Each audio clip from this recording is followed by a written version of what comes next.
You're listening live to Rightside Radio with Phil Williams. It's hard to go wrong when you're on the right side. Rightside Radio. Solid, conservative, and just plain right.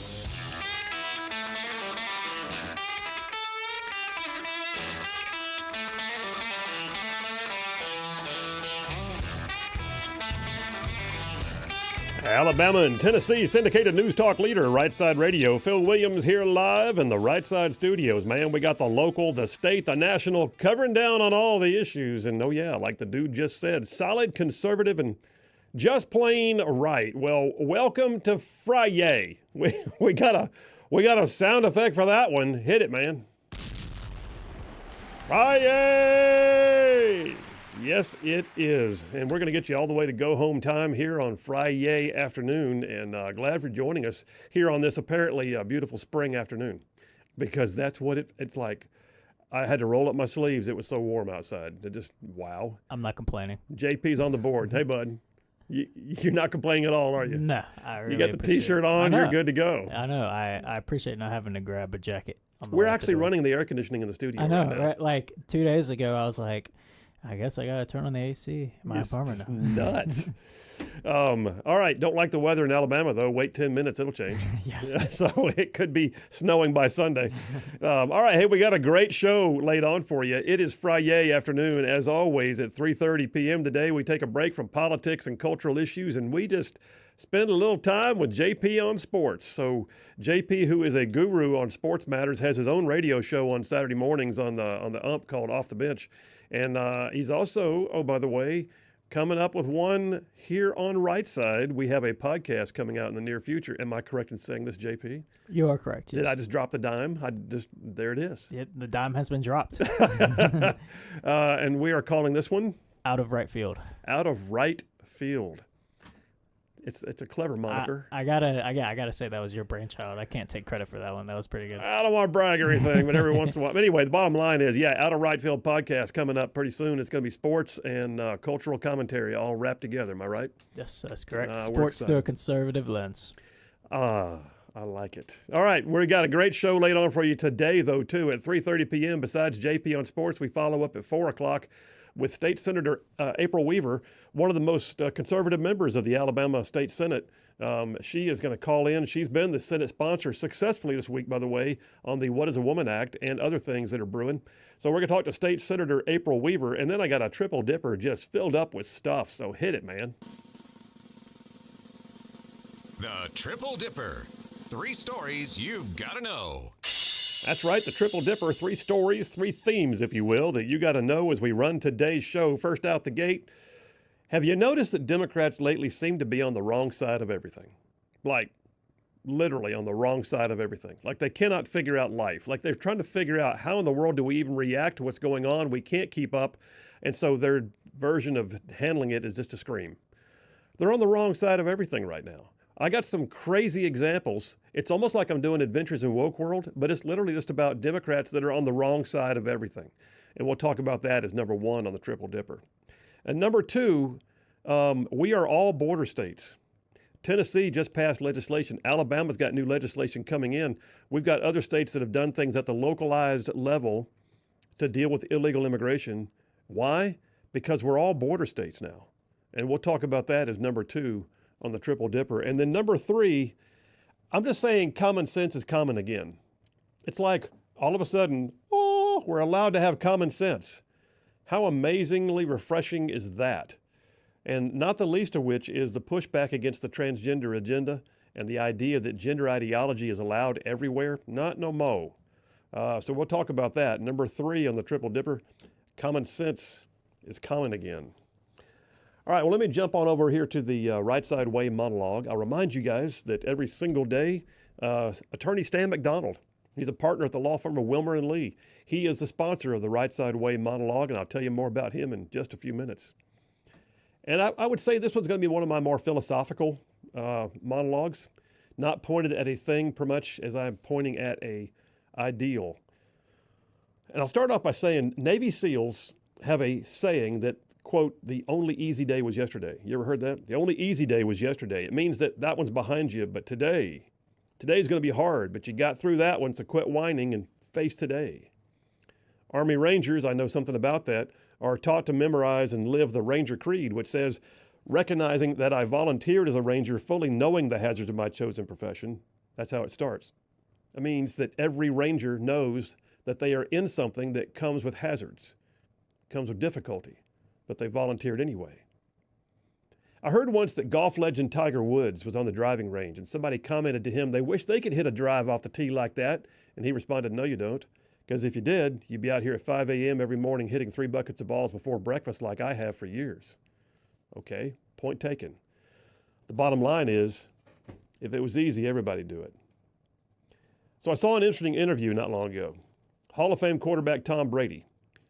It's not what I expected from a sports interview, to be honest.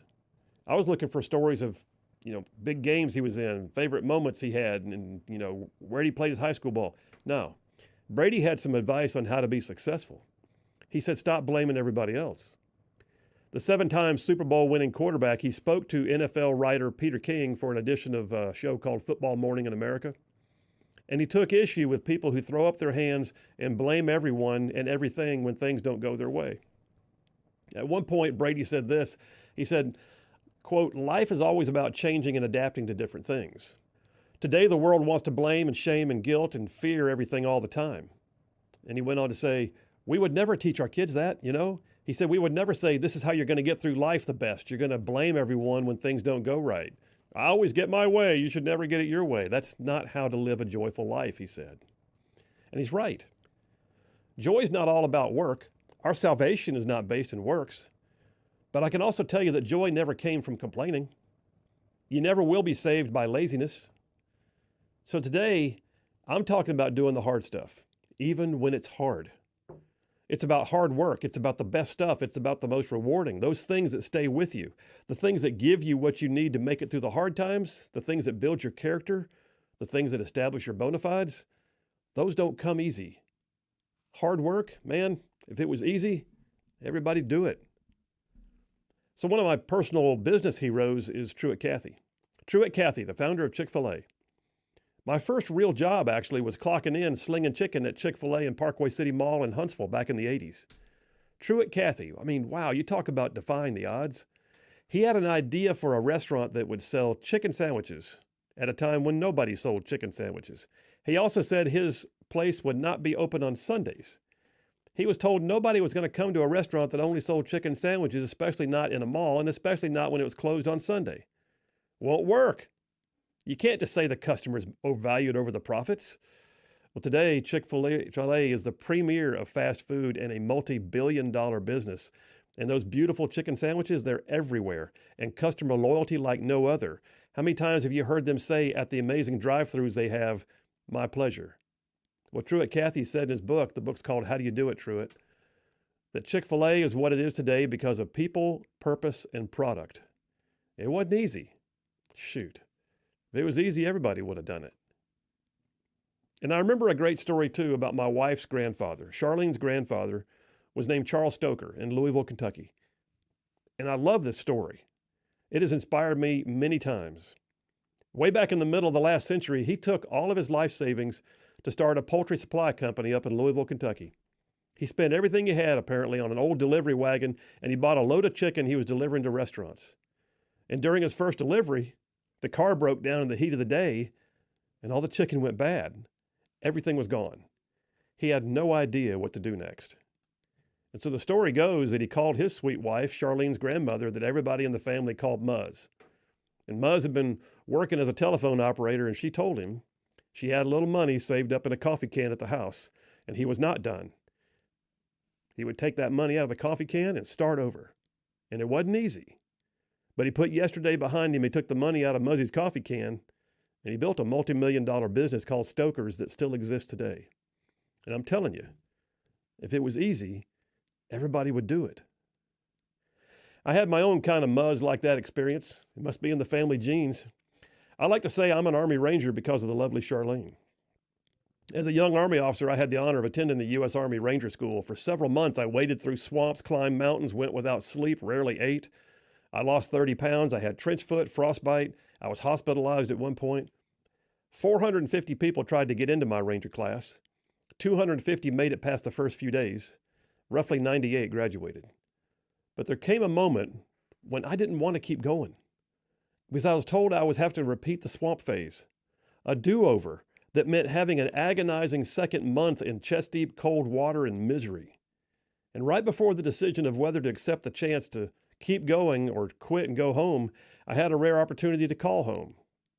And Charlene would have loved for me to come home. She was there at the house by herself with a 2-year-old, and I told her I didn't know if I could do it again. And if she had said quit, I would have packed my bags. But she didn't. I'll never forget her saying, "Don't do it." She said, "If you quit now, you'll always regret it." And she was right.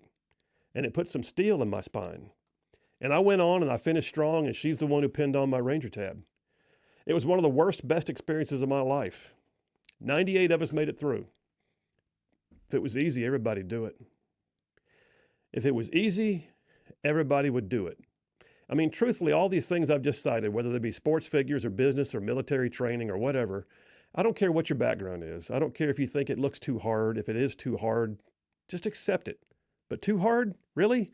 Too hard is a state of mind. If you don't like what you're seeing in the world around you right now, it's time to exercise those talents and gifts you've been given. Realize that the only easy day was yesterday. Maybe go do the hard thing. And that includes our politics as well, by the way. Because right now we're watching a watershed moment in politics. I mean, the MAGA movement, as it's called, the restoration of common sense, the return of values-based political discourse, and the conservative legislation we're seeing. But Lord, y'all, if you've been watching or participating, you know this did not come easy. Trump himself has been through more than any one man should ever have to endure just to be allowed to put his name out there and run for office. And he has now assembled a team on our behalf, many of whom could also share their own stories about defying the odds, about volunteering for their work, fully knowing the hazards of their chosen professions. And the attacks, they're going to keep coming. They are. Because the only easy day was yesterday. And our role is to not let it be taken away. Our role, I'm talking to us right now, not them, but us. Our role is to not let it be taken away. Our role in all this hard work is to champion the good stuff, point out the bad stuff, demand accountability, and do the work. And let me tell you, it is not enough to muster up some keyboard courage and just type out a little retort to somebody on social media. It's not enough to just yell at your TV set. It's not. Our world needs Rightside ruffians to get out there and get busy. We can bring this shit back around. We have to. We can do the hard thing. He can't do it all from D.C. What I'm saying is we can't just say, "Oh, good, Trump's got it," because it takes an army to fight what the general directs. You hear that? It takes an army to fight what the general directs. He may be the key figure, but we are all key players. So what I'm saying is the only easy day was yesterday. So pick your battlefield, stake out your claim, make your stand, choose your cause, get involved, do the hard thing. Make yourself uncomfortable for that which you believe in, fully knowing the hazards of your chosen profession. And in the end, look back with satisfaction and say, I left it all on the table. I did not go quietly into the night. Stories are not told in reverent tones of those who sat idly by and did nothing.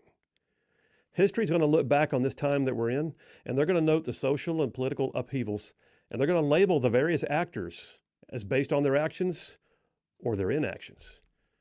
So what are you going to say to your grandkids? What will the history books say about what you did to help right the ship? I'm saying it right now, do the hard thing. If it was easy, everybody do it. And that's a wrap for the Right Side Way. Well, I told you that was more philosophical, but yes, that's the way I feel right now. And I'm going to be honest with you, just even just some business decisions I have to make on a day-to-day basis seem like I just wish I didn't have to. But the truth be told, I can look back and realize what God has done in the days prior and just tell myself the only easy day was yesterday. Got to get busy. Phil Williams, Rightside Radio. Y'all stay tuned. We will be right back.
And we are back. Phil Williams, Rightside Radio. Solid conservative, just plain right. Saving the world one soundbite at a time. And I told you guys before I go to the phones, I got to remind you again, Stan McDonald. So Stan McDonald is a partner at the law firm of Wilmer and Lee in Huntsville. Stan McDonald, a 30-year veteran in the practice of law, is the sponsor daily of the Rightside Way monologue. And listen, not only is Stan the kind of guy who's going to advocate and fight for your legal needs, he's a good attorney, he can do that. But I just know for a fact, I can tell you personally, he has been an absolute warrior on things that Rightside ruffians care about for years. So, yeah, that's good stuff. Listen, attorney Stan McDonald, he has represented his clients in literally thousands of real estate transactions over the years. He can represent you in any local, state, or federal court. And when Stan McDonald is on your side, I like to say you're going to have no greater friend, and likewise, your adversaries will have no greater foe. So here's the deal. I'm going to tell you how to get in touch with him. Attorney Stan McDonald at the law firm of Wilmer and Lee. He's an America First family man, y'all, and here's his phone number, 256-479-3020. That's Stan McDonald, 256-479-3020. And tell him you heard about it on Rightside Radio. I'd appreciate it. And here's that thing I got to do. No representation made. The quality legal source be before the great quality legal source before the lawyers. I know what I said. You know what I said. We all heard what I said. Somewhat. He's like, all right, let me go to the phones. I see Brian from Huntsville's on the line. Hey, Brian, how you doing, buddy? Doing okay, Colonel. Thank you, sir. And, hey, I thought I'd mention about your talking about that more in depth about you being an Army Ranger and what you went through. Yeah. And Charlene and everything she did. It's not just the soldier that serves. That's exactly the entire right. family. That's exactly And right. that fine lady served well. Yes, she I'm did. glad she got to pin those on you. I hope she tapped them in hard, kind of like kind of like Paul to Saul. I'm Saul to Paul, and God saying, "I'm not going to remove that thorn from your side. It's there to remind you of something." Good stuff, man. Appreciate you, Brian. I hope she's listening because I want to give her the salute of "Ooh-ah." There you go. You have a good one, sir. Good enough, man. Yeah. I know she is. Thanks, buddy. It's true. That story, I could go in more detail, but I'd probably get emotional if I did. But yes, indeed, I have credited her many times. And then she held down the fort when I was deployed twice, and then she held down the fort when I got sent to the Pentagon for a better part of a year. Anyway, yes. Sean from Madison checking in on the text line. Text lines are open, 833-687-4448. He says, sir, did you happen to go to Dugway during Ranger School? I did. I'm an old school Desert Ranger. And so, Sean, if you're a Desert Ranger from Dugway, I'd love to know. But I was one of the last classes at Dugway, even helped break down sandbags before we left. And then it moved, I think, to Bliss or something. Anyway, text me, Sean. Tell me. Phil Williams, Rightside Radio, solid conservative and just plain right. We'll be right back.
And we are back. Phil Williams, Rightside Radio, solid, conservative, and just plain right. Just covering down on some major ground across the southeast U.S. of A. Y'all, I'm talking about from Huntsville back to Chattanooga.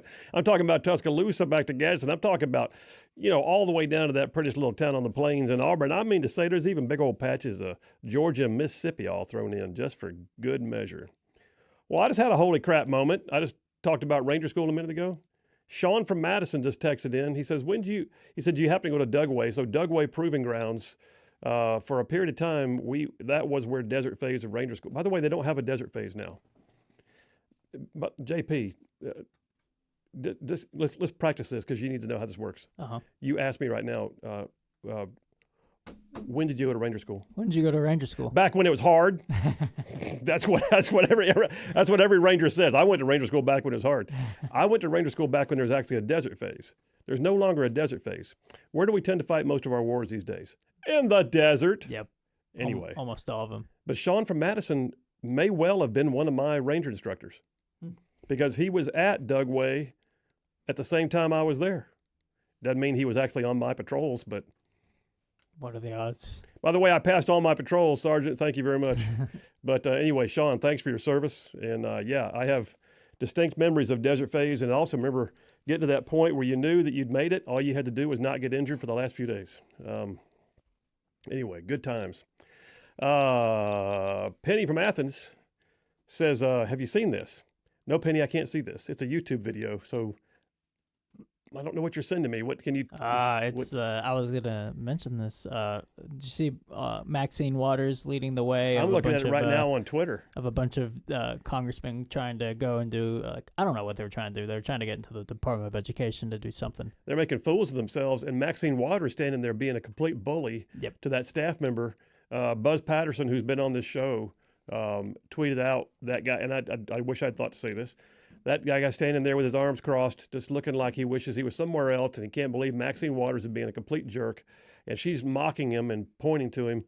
And Buzz Patterson says, this guy will never have to buy his own beer again. Yes. Yeah.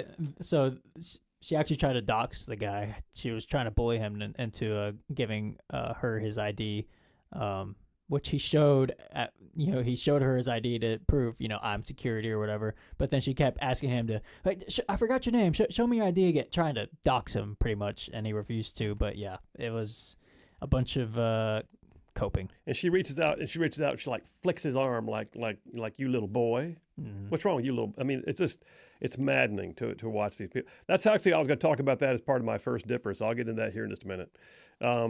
Don't let me forget, because that story kind of broke after I prepared the show already. So I was going to kind of touch on it before I jump in. Okay. Mike from Coxie, Alabama says, I'm not sure, referring to my monologue, that what is going on right now can be called a movement. He said, what we're experiencing right now can only be called a revolution. That's fair. John from Huntsville checking in says, Phil, spectacular monologue. Also, did you hear that somebody stole 100,000 eggs from a distribution trailer in south central Pennsylvania, and the eggs are worth a total of $40,000? I did not, John, but now I have. There you go. TL from Huntsville says, great monologue, Phil. That one is one for the books. Thanks, man. He said, always do the right thing, even when the right thing is the hard thing. Nothing is easy, but who wants nothing? That's a Donald Trump quote, by the way. Wow. Nothing is easy, but who wants nothing? That's a great quote. That may have to go on a bumper sticker. Chef Ben, by the way, we're having stickers made, just so you know. Part of the new merchandise store. Hey, let me tell you this real quick. I was about to say. That's a great segue. The new merchandise store goes live here in a couple of days. We just had a staff meeting that covered a part of that a little while ago. Rightside Media's new merch store. We got T-shirts, we got mugs, we got hats. Soon to have stickers. We got a second round of T-shirts we're proofing right now. And then let me just say this. If you are getting the daily Rightside Report email newsletter, you're going to get first dibs. All right, so we decided that those of y'all and by the way, you can still subscribe. So if you want to get on the newsletter, it comes to your inbox every day, tells you all the things about our podcast, what's going on the radio show, gives you advanced looks at things. The Rightside Report, all you got to do is this line, this same number we're talking through right now, 833-687-4448 for the show. Just text the word newsletter to that number. 833-68-RIGHT. Text the word newsletter. You'll get an invitation to join the newsletter. Anyway, our newsletter subscribers get first dibs at what's in the merch store, and then we open up everybody else later in the week. Chef Ben from Montiana. We've eaten Chef Ben's food. Mm-hmm. Woo! Oh, you still have fond memories, don't you? Yeah. I had to get seconds. It's so good. He says, great monologue, Colonel. Got me all fired up. Very true. It's easier to take the punches when you believe in what you're fighting for. Thank you, Chef Ben. Jeff Rowe from Indiana. Whoo, it's a long text. Let me see what I got. He says, Phil, unlike you, I do have regrets because I didn't have the gumption to push through with the dreams I had because I was going to be too hard. When I was a young man, I married for just a couple of years working in a furniture factory on an assembly line, which to me was a dead-end job, and I hated it every day. I sit down and designed and brought up plans for a foam doghouse. Wow, he said, I called it the dog loo. Same material, same design you see in today's many stores. He said, I designed that 3 years before they ever made the first one, and when I saw my design and my name for the product exactly as I envisioned it, I felt about a half-inch tall because somebody took my dream and acted on it. It's really hard when you see things come to fruition by somebody else and knowing that, yes, it would have been worked if it only would have been tried. Wow, brother. Well, listen, it's still in you. So maybe there's another one coming. I'm the king of reinventing. So just saying. Dave from Madison, I'll get a couple more and I'll do the materials here. Dave from Madison says, JP, how do you think former Oklahoma quarterback Jalen Hurts is going to do Sunday? I think it means former Alabama quarterback Jalen Hurts, but I think he'll do better than what he did last time. He's improved a lot. So yeah, I think, I don't think the Eagles will win, but I think Hurts will play better than he did in the last Super Bowl. Is that part of your JP on sports today? Yeah, it's Super Bowl Sunday. I know. Although I'll watch it, but I'm not too excited about it. It's kind of a boring matchup, but you got to talk about it. It's a Super Bowl. So what your team's what you're saying? Oh, well, my team, the Falcons, they didn't make the playoffs. So, Barry from Athens says, my dad went through basic training at Camp how about that? Camp Seibert near Atala, absolutely, during World War II. On his way back home after World War II ended, he was stationed at Dugway Proving Grounds. He was in a chemical battalion. He told me they were destroying chemicals after the war, chemicals they never used, but ones the military had in case they were needed. Yeah, Barry, so that's very funny you say that. So Camp Seibert, they still, out here in the Atala area, which is not far from where the studio is, they still dig up munitions because there was a lot of stuff out there. There are people that will build a house and they have to get things cleared because they'll find, unexploded ordnance. Well, Dugway Proving Grounds was a chemical warfare training center. And when I was a Ranger student at Dugway for Desert Phase, they literally gave safety briefings saying, if you find something unexploded, if you find something unusual, you will not touch it. You will call one of your Ranger instructors. And they would find live chemical agent shells unexploded all the time. It was a little freaky. Let me go real quick for one phone call before I go to my materials. Lloyd from Cortland. Hey, Lloyd, how you doing? I'm doing all right. That young man that called in about his igloo, his doghouse idea. Well, my brother went through about the same thing as that. He tried to get a patent on it, but they wouldn't give it to him, or somehow or another he didn't get it. And then just a few years later, then that lead sled, that support you could put the rifle in, and he come up with that idea. He made one out of aluminum and everything, and I still got it, Wow. And he tried to get him a patent for it, and I don't know, it cost too much or something other. He didn't, anyhow, he didn't get it. And then here, just a few years after that lead sled come out. Well, yeah, you know what though? Good on him for trying, and I'm glad you still got it. I'm glad you still got it. I've got the patent and the schematics for something that my grandfather invented, and he actually had a marketer ready to take it, and he changed his mind and decided not to do it. But it was because he deliberately changed his mind not to do it. But we've still got the schematics, and I had it framed and gave it to my brother. Hey, thanks for the call, Lloyd. Appreciate you, man. You're welcome, brother. All right, listen, I've got a bunch of material here, but my first dipper is going to be called the wrong side of everything. And that's where Democrats seem to sit a lot. Lately, have you noticed? They are on the wrong side of everything. Like, the other day, President Trump had that amazing press conference where he was sitting there with all these young female athletes all around him. And they were all ages. They were from, from grade school on up to like Riley Gaines, who was already graduated from college and was a collegiate Division I swimmer. Had all these, and it was like, okay, this is the photo op of a lifetime. he's signing a bill, or an executive order actually, to ban any federal funds going to any education institution or otherwise that receives federal funds who allows for transgender men to be in women's sports.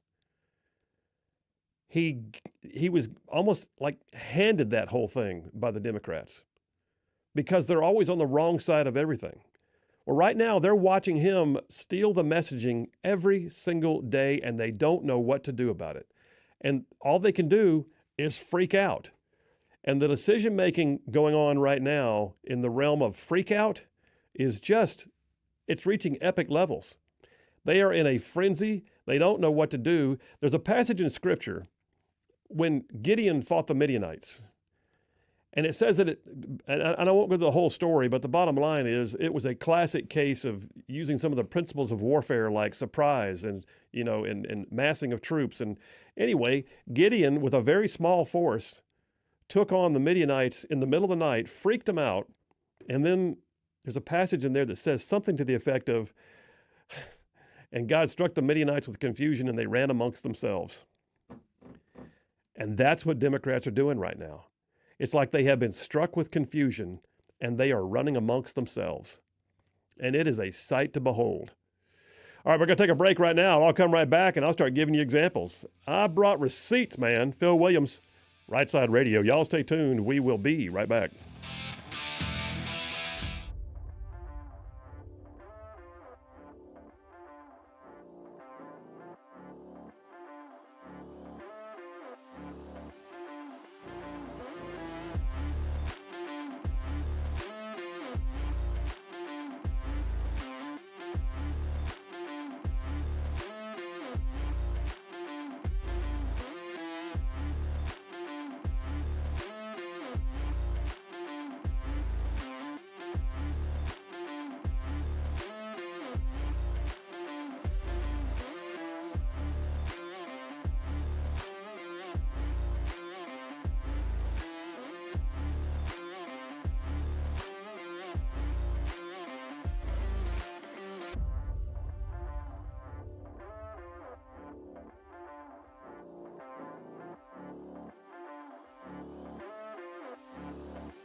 And we are back. Phil Williams, Rightside Radio. Solid, conservative, and just plain right.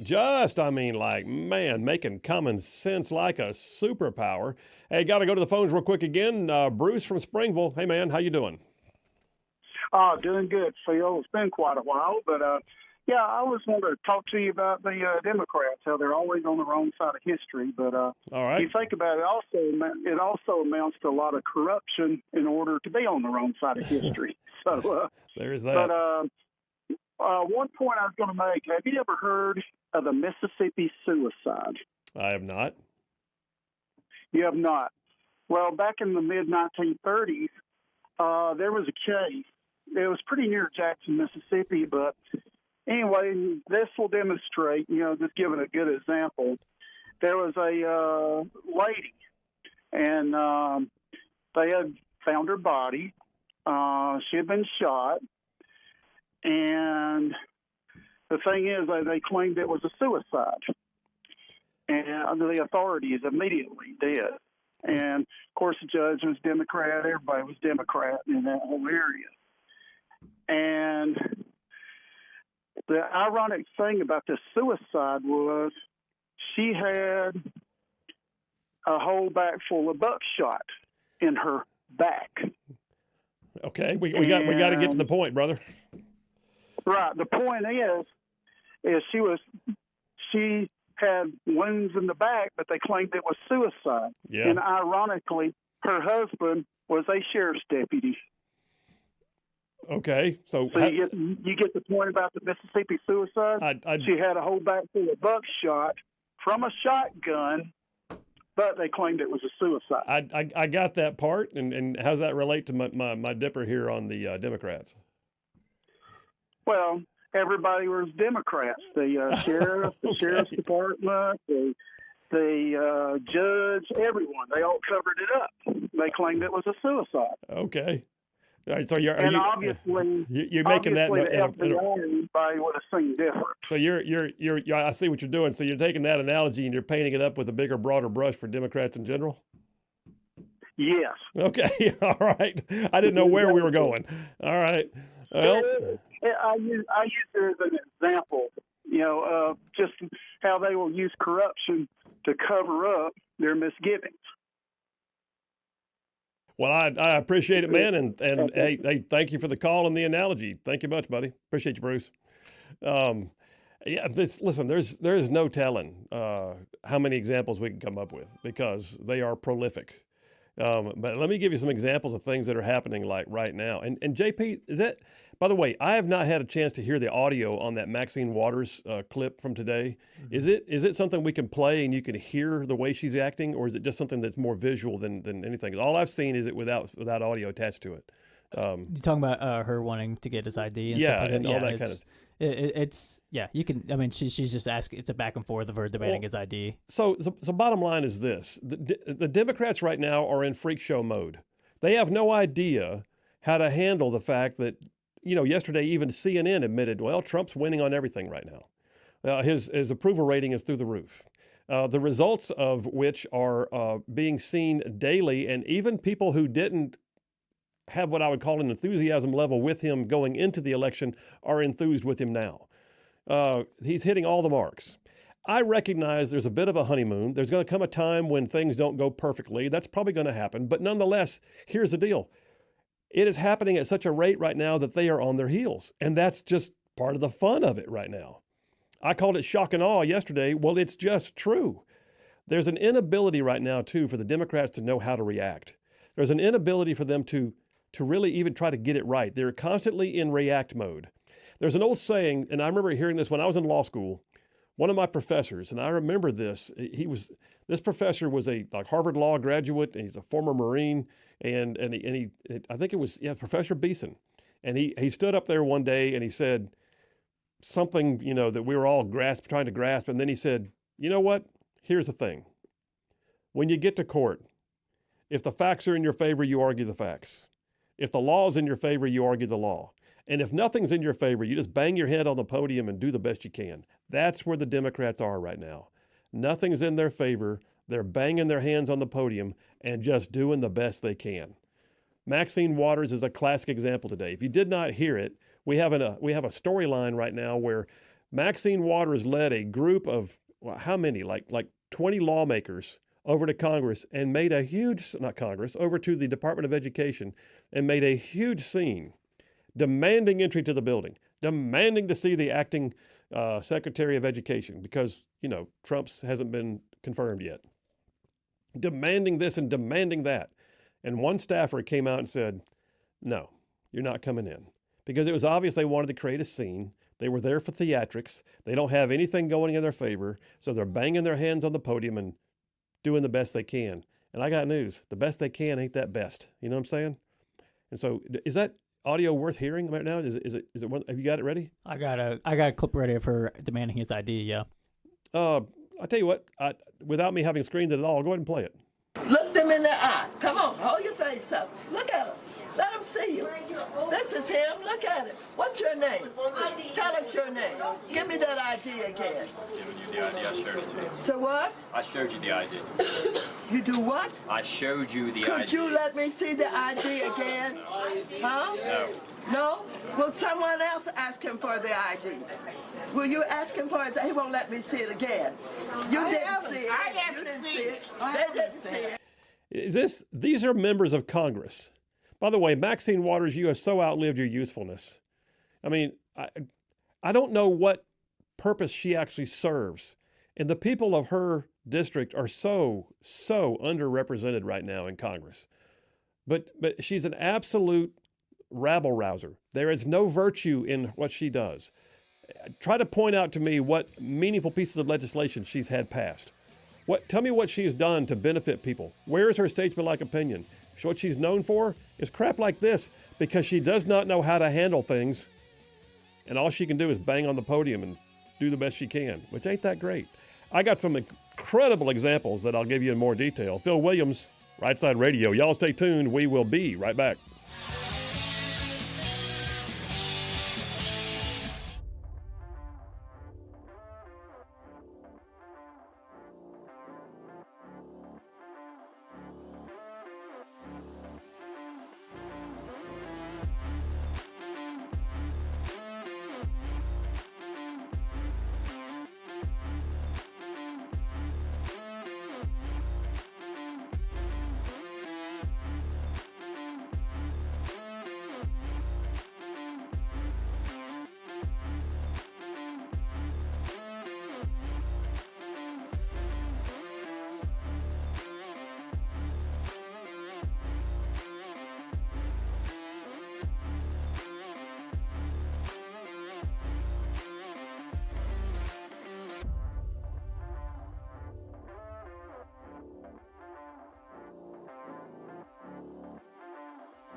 You're listening live to Rightside Radio with Phil Williams. It's hard to go wrong when you're on the right side. Rightside Radio. Solid, conservative, and just plain right.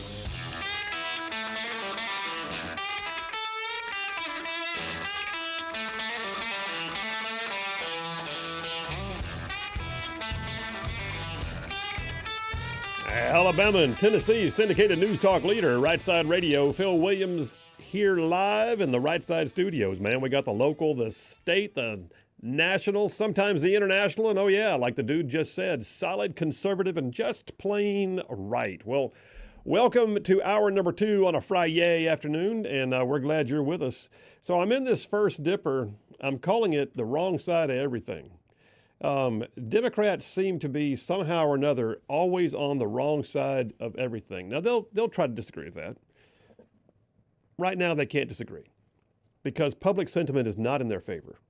I gave you the analogy that as a lawyer, when you're in the courtroom, if the law is in your favor, argue the law. If the facts are in your favor, argue the facts. If nothing's in your favor, then just bang your hand on the podium and do the best you can. And they're in the bang your hand on the podium phase. That's where they are. Nothing is going their way, and they can't figure out how to react, and their reactions are getting a bit ridiculous. So I've got a piece here that may be one of the most extreme examples I have heard yet. Did you see the thing about, JP, about the Michigan Democrat state lawmaker? Yes. Is that the most asinine thing you've ever heard? I mean, is this her way of protest? Okay, there's a thing about not doing a forever solution to a temporary problem, but this is what she did. All right, so Michigan Democratic state lawmaker, according to Fox News, said on Wednesday she had herself sterilized to prevent getting pregnant during President Donald Trump's term of office. What? What does that do? Like, what is that? Is that her silent form of protest? I got news. Well, it's not very silent. She's airing it out to everybody. I'm going to go ahead and suggest we don't want her to procreate anyway. Yeah. There's no telling what would happen. She said, this is her word. She spoke at an event on the steps of the State House in Michigan, a protest actually, saying, just under 2 weeks ago, I underwent surgery to ensure I'd never have to navigate a pregnancy in Donald Trump's America, said Michigan State Representative Lori Pohutsky.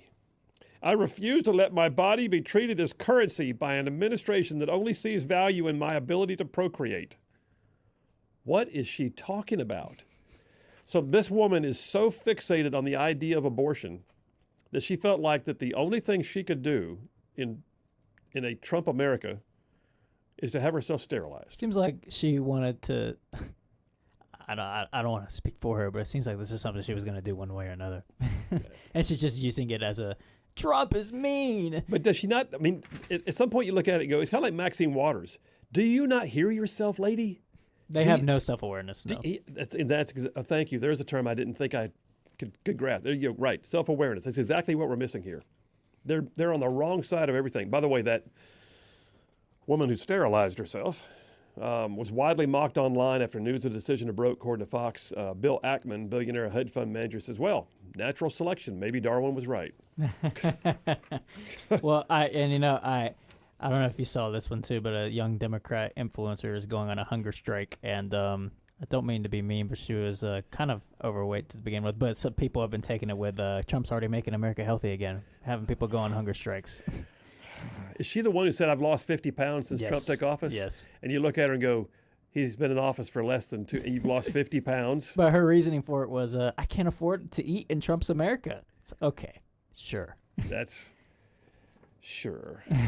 Boston University, here's somebody on the wrong side of everything. An employee of Boston University recently said that staff working for the Department of Government Efficiency, the DOGE, were, quote, wanted for treason, dead or alive. But he didn't stop there. He actually took a picture of several of the young men that work for DOGE. He created a wanted poster, and he put it up online with their names on it, trying to dox them out, and said, wanted for treason, dead or alive.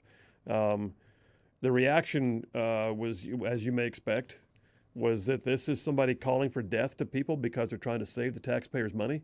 But that's where they are. They don't know how to react to this. DOGE is being successful. The Department of Education is being retooled by the Trump administration. And you've got, abortion is no longer the law of the land. And how are their reactions are so beyond the pale. Now, I know that not every Democrat's going to run out and sterilize himself, although that would fix a lot of problems. And I know that not every Democrat is going to run out there and threaten death to people who do things on what I would call the Trump side of politics. And I know that not every Democrat lawmaker is Maxine Waters. But they are there. And if you watch the protests, Maxine Waters was not standing there by herself. Nope. She was there with 20 of her fellow Democrat lawmakers. And then, was it yesterday? When was the protest we had about USAID 2 days ago with Chuck Schumer and Maxine Waters making a complete spectacle of themselves? But it was one Democrat after another giving their angry Chicken Little, sky is falling, the world's going to crush, everybody's going to starve, children are going to die in Africa speech about USAID. And we're finding out now a lot of their pet projects were being, paid for. There's a report out today, Charlene sent me, that BLM was being paid money by USAID. BLM, as they rioted through the streets and burned whole city blocks. Well, the Democrats, they don't have any idea how to handle things. How about this? Fox News, again, with a story.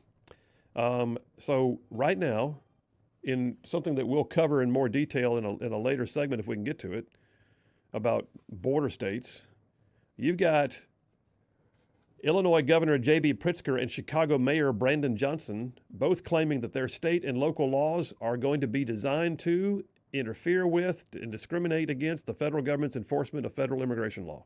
They plan on it. They will do it. They tell everybody it's their right to do it. And, oh, by the way, Pam Bondi, new Attorney General, just announced that the Department of Justice on Thursday filed a lawsuit against the state of Illinois and the city of Chicago for interfering with federal immigration enforcement.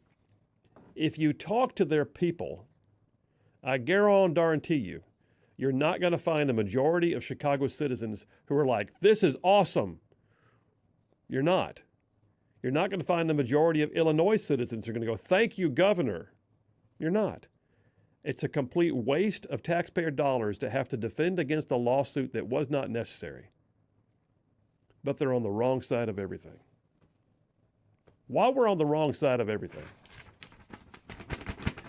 then there's that guy who looks like a caveman who serves in Texas, from Texas, the Congressman Al Green. I already know what story this is because I saw it. Let me just say this is hilarious. Is it the impeachment story? Well, you're talking about the one where the caller called in on the show that he was on and talking about USAID money. Did you see that clip? I did not see that clip. I'll get into it after your dipper. Well, now I'm curious. You can't just tease out a topic like that and then make me wait. He went on C-SPAN and was talking to the anchor about USAID, and they opened the phone lines up, and somebody called in from Mississippi and straight up to his face told him, you're just upset because your Democrat money laundering kickback fund is going away. And what's funny is the camera was on him as he was listening, and you could see his face. I didn't see what his response was, but just that little clip was gold. So easy, even a caveman could do it. Yeah. Yep. Wow. Did he respond to it? Yeah, he did. I did. The clip cut off that I was watching. I didn't get to see his response, but yeah, it's nice that somebody told that to his face. Well, Al Green is also such a knucklehead that 3 weeks into the Trump administration, he's already filed articles of impeachment. I'm sorry. What high crimes and misdemeanors have you identified, Representative Al Green, Democrat from Texas? And this, by the way, this is his shtick. I think it's one of his favorite things. I think he probably just went and cut and pasted it from the last time he did it and brought it out to the floor again. But he's back again. Story here on Red State. Dateline yesterday. The movement to impeach the president has begun, said caveman Al Green on the House floor. I rise to announce that I will bring articles of impeachment against the president for dastardly deeds proposed and dastardly deeds done. Last I checked, the Constitution has no clause for impeachment for the purposes of dastardly deeds. And he goes on to talk about ethnic cleansing and the most powerful person in the world and ethnic cleansing in Gaza, and Prime Minister of Israel ought to be ashamed, says Green. And listen, this is just unbelievable. But then, as long as we're just sharing the love, then there's Democrats and then there's like honorary Democrats. I would have to say Liz Cheney is an honorary Democrat now because she's certainly persona non grata in the Republican Party. I don't know if she knows to the extent that she is no longer wanted. But she has tried. She has tried to come after Elon Musk about USAID. She has tried to go after Sean Duffy as the new Department of Transportation Secretary. And it's not working. And I won't read all of them right now, but the bottom line is she keeps going out and sort of putting her foot in her mouth, if you will, by typing things into Twitter that don't hold up because she's on the wrong side of everything. Now, she's living large because she can walk around knowing she's got a Biden pardon. That was very important for her life. Not. But right now, we're looking at Liz Cheney. Story here on Red State. Throwing Democrats into a tizzy, Doge was, after Elon Musk's team turned its attention to USAID. Dems have gotten so out of hand in response that even former Democrat Representative Tim Ryan from Ohio called out Chuck Schumer. CNN panel laughed their heads off at how inept the protest of the Democrats was, though.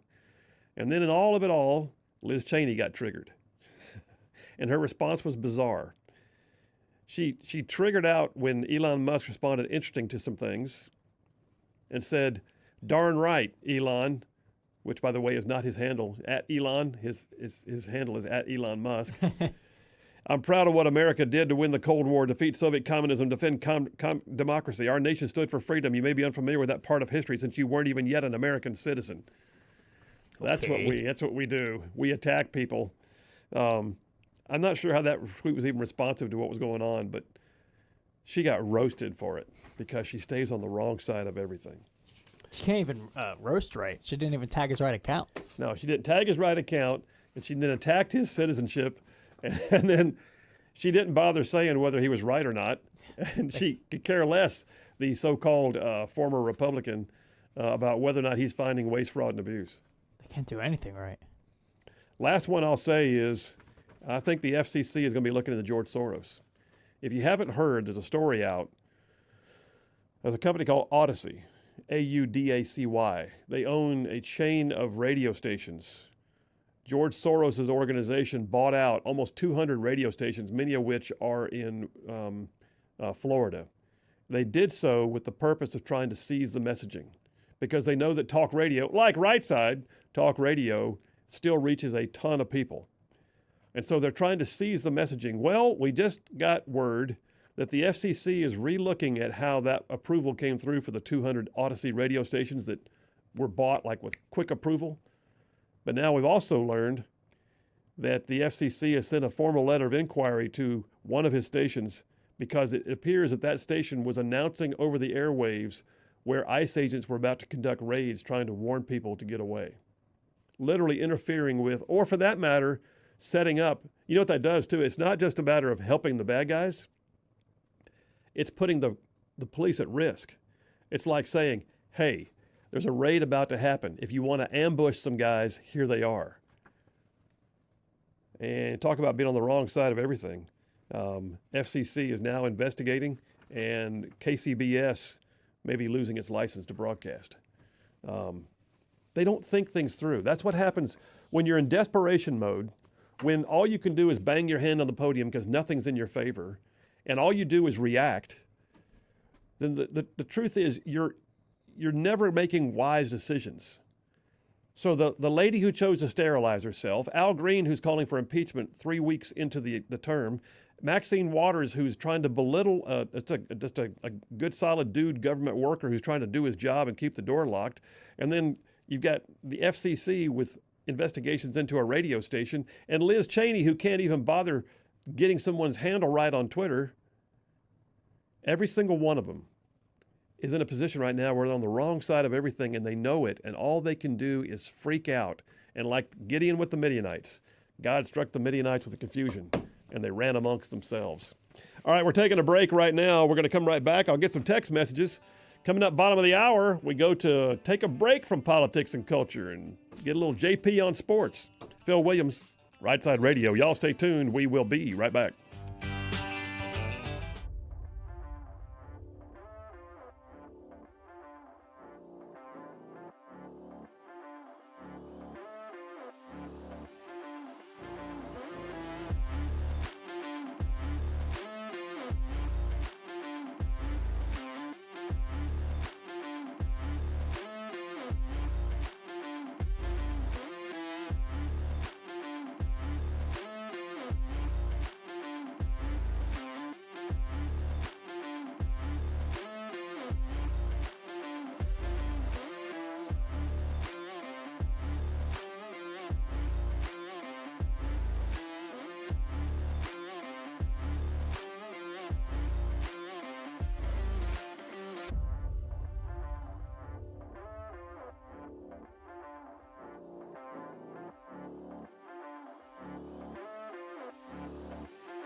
And we are back. Phil Williams, Rightside Radio. Solid, conservative, and just plain right.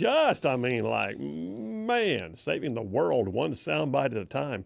Coming up here in a few minutes, we'll take a break from politics and culture and go into some JP on sports. Hey, I got to tell you, I just saw a tweet from Justine Bateman. You may recall her, former child star. Now she's an actor, director. And it turns out she's a Hollywood conservative who has become very outspoken. She's hilarious to follow on Twitter or X. She's got the video clip of Maxine Waters and all those knuckleheads trying to get in the door at the Department of Education, and the guy standing there with his arms crossed, giving them the look.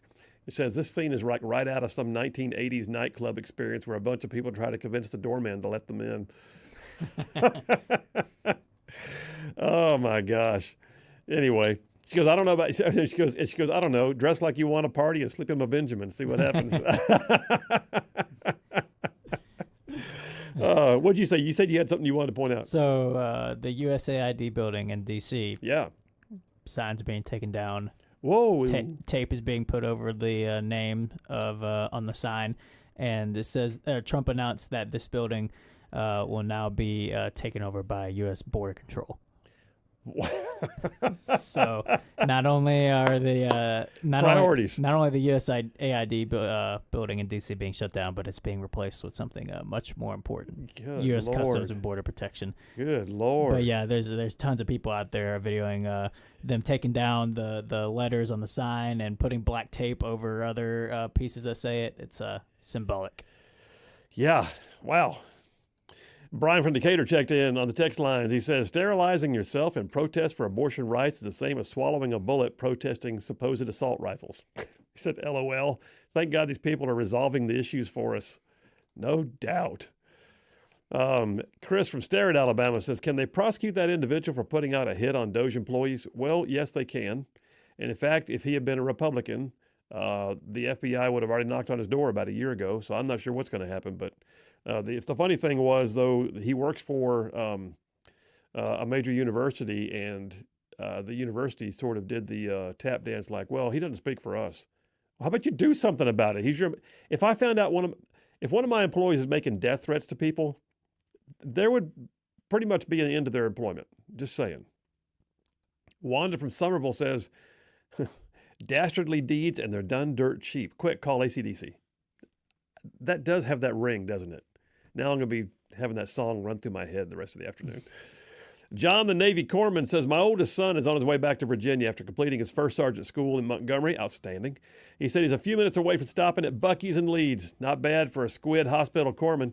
He's going to be in charge of a medical unit at Langley Air Force Base. As a corpsman, I told him to be on his toes because we're sneaky and always in trouble. That's outstanding. John, congratulations to him. Thank you for his service and for yours. Phil Williams, Rightside Radio. Y'all stay tuned. We will be right back.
Hey, all you Rightside ruffians out there, you are listening to Rightside Radio, solid conservative, just plain right.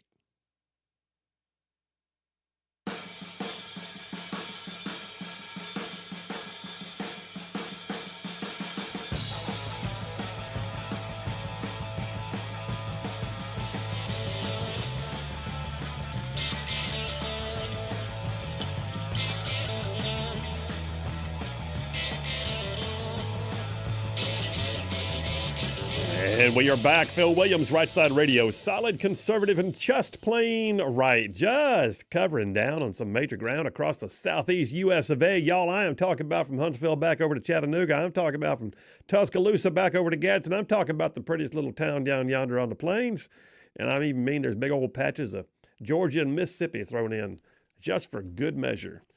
Oh, man. Okay, so hey, listen, we do this once a week. Like, every once in a while, you got to recognize that the world of cultural commentary and politics is not always the most important. We got to find some time to break away from it once in a while, catch our breath.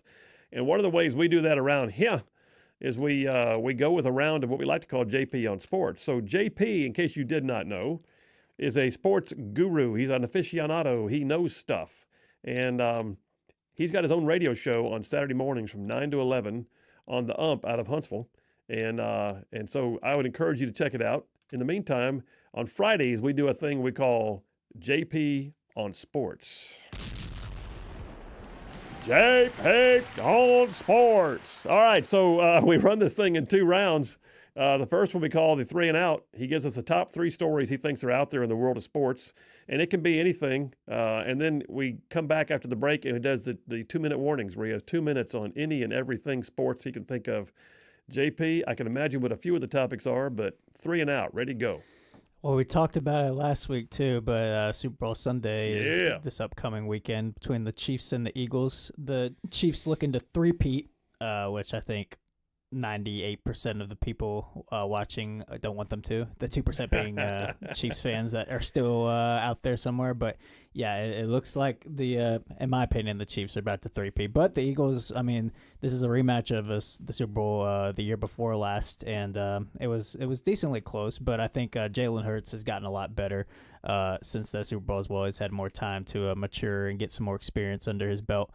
So we'll see if that experience plays off. But also, there's one key player on the Eagles that wasn't on there last time, and that would be Saquon Barkley, who won Offensive Player of the Year and the NFL awards last night. So I think that could be a key acquisition that would put them over the edge to beat the Chiefs this time. But, I mean, the Chiefs just know how to win, and it's really annoying because whether it's controversial calls or it's, it seems like the ball always bounces their way when they need it to. I mean, they went 15-1 in the regular season, and I think 8 to 10 of those wins were by one or less than one score. So it's like they just know how to win when it counts. So I think it's a fair bet to say that the Chiefs will figure out a way to do it again. But like I said, the Eagles did not have Saquon Barkley last time when they played him, and that's a big acquisition for them. So we'll see if that experience pays off for them. But also a key stat that I think a lot of our listeners, this is relevant to them. We got 6 former Alabama players playing on the Eagles in the Super Bowl. Wow. Devontae Smith, Tyler Steen, Jalen Hurts, Byron Young, and I think a couple of others are slipping my mind at the moment. Devontae Smith is looking to become the 5th player ever to win the national championship, the Super Bowl, and the Heisman. Wow. So that's another storyline going on there. So, yeah, we'll see. We'll see how many times the camera goes to Taylor Swift in this game too. So I think that counters.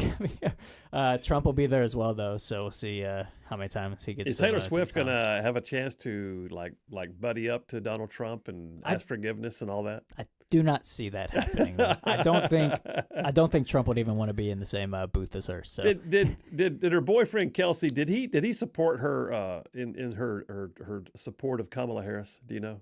Well, I don't think he openly said anything about it. He actually made a statement this week about how it's cool no matter who the president is that they come to the Super Bowl. I saw that. So he hasn't been very open, but he was in a Pfizer commercial. So make with that what you will. Oh, well, there you have it. Okay. But yeah, so maybe not the matchup that a lot of NFL fans wanted, myself being included. I would rather see the Bills or the Commanders or in there, but looks like the Chiefs are probably going to three-peat, if you ask me. In New Orleans, right? Yes. So security's got to be massive in New Orleans right now, and especially after they had that terrorist attack not long ago. So yeah. This is going to be something else. It's going to be, and plus with Trump being there, it's going to be even higher. So hopefully everything goes safe and nothing out of the ordinary happens. But yeah, I think this is the 5th Super Bowl in New Orleans ever. So I mean that's a beautiful dome. I went there for the Final Four one time for basketball, but it's a massive stadium, great venue for them to have a Super Bowl in. All right, so 3 and out. That's 1. What's 2? College basketball is continuing with the SEC schedule. We continue to see SEC teams just climb up the ladder in the rankings. We're still on pace to have 10 SEC teams in the March Madness right now. And we see Auburn playing number 6, Florida at home. So this is a big time matchup. I mean, it's so hard to win at Auburn, but Florida has played awesome all year. So they're going to have their hands full for sure against the Gators. And then we'll see Alabama after having the whole week off. They'll be going to Arkansas, who just pulled off a great win in Kentucky last week, which, by the way, Coach Kyle Perry, his first game back in Kentucky, he got booed as he entered the arena, by the way, which is kind of nuts to me. I mean, I may want to talk about this more in the 2-minute warning, but you won the national championship. You won a national championship for a school, and you come back and you get booed. Like, that just seems like Kentucky fans deserved to lose that game to Cal. But they struggled. Arkansas was like 1-7 in the SEC going into that game, and they beat a top-ranked Kentucky at home, and they've been on a roll ever since. So this is going to be a hard game for Alabama going to Arkansas. These are the kind of games you have to win if you want to win a regular season championship for the SEC. So both Alabama and Auburn are going to have their hands full this week. And then also for our Tennessee fans out there listening, they'll be going to Oklahoma.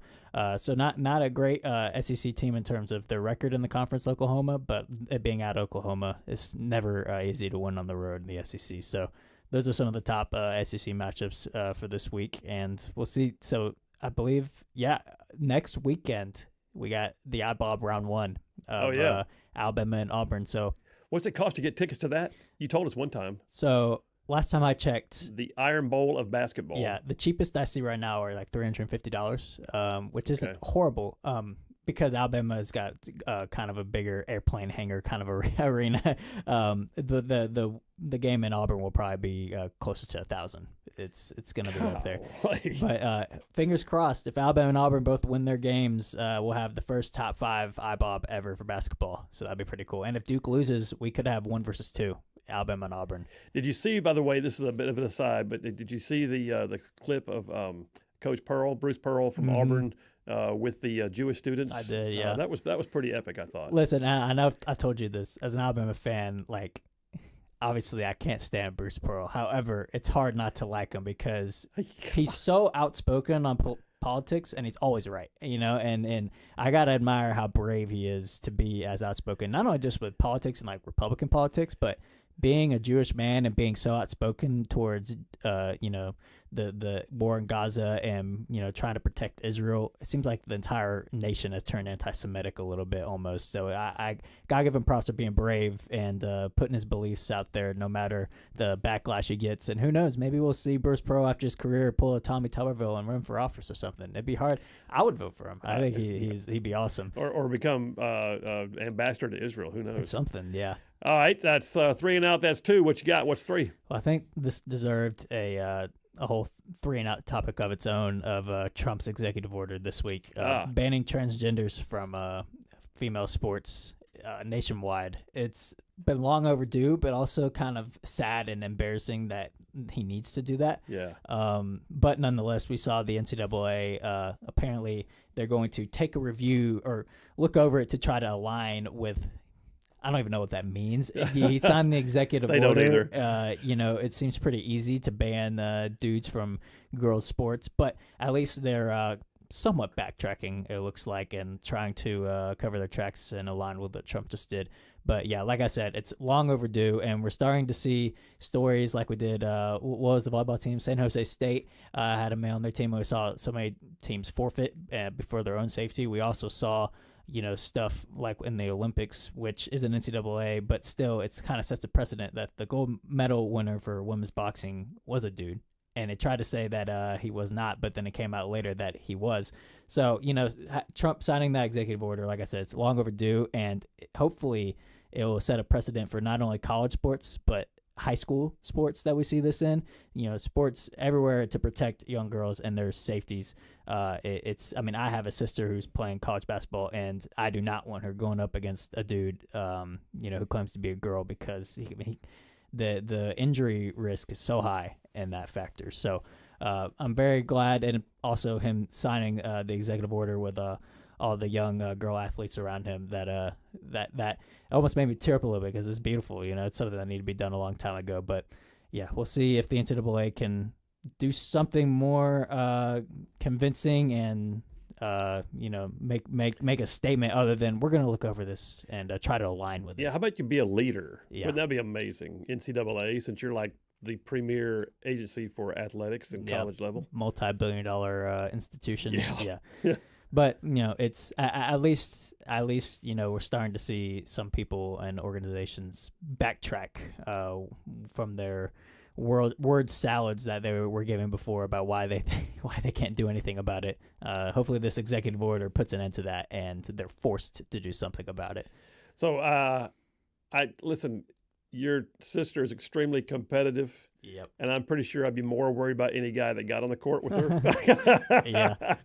Well, we played basketball in the cul-de-sac my whole life, and I think the last time, or I stopped playing against her when she beat me.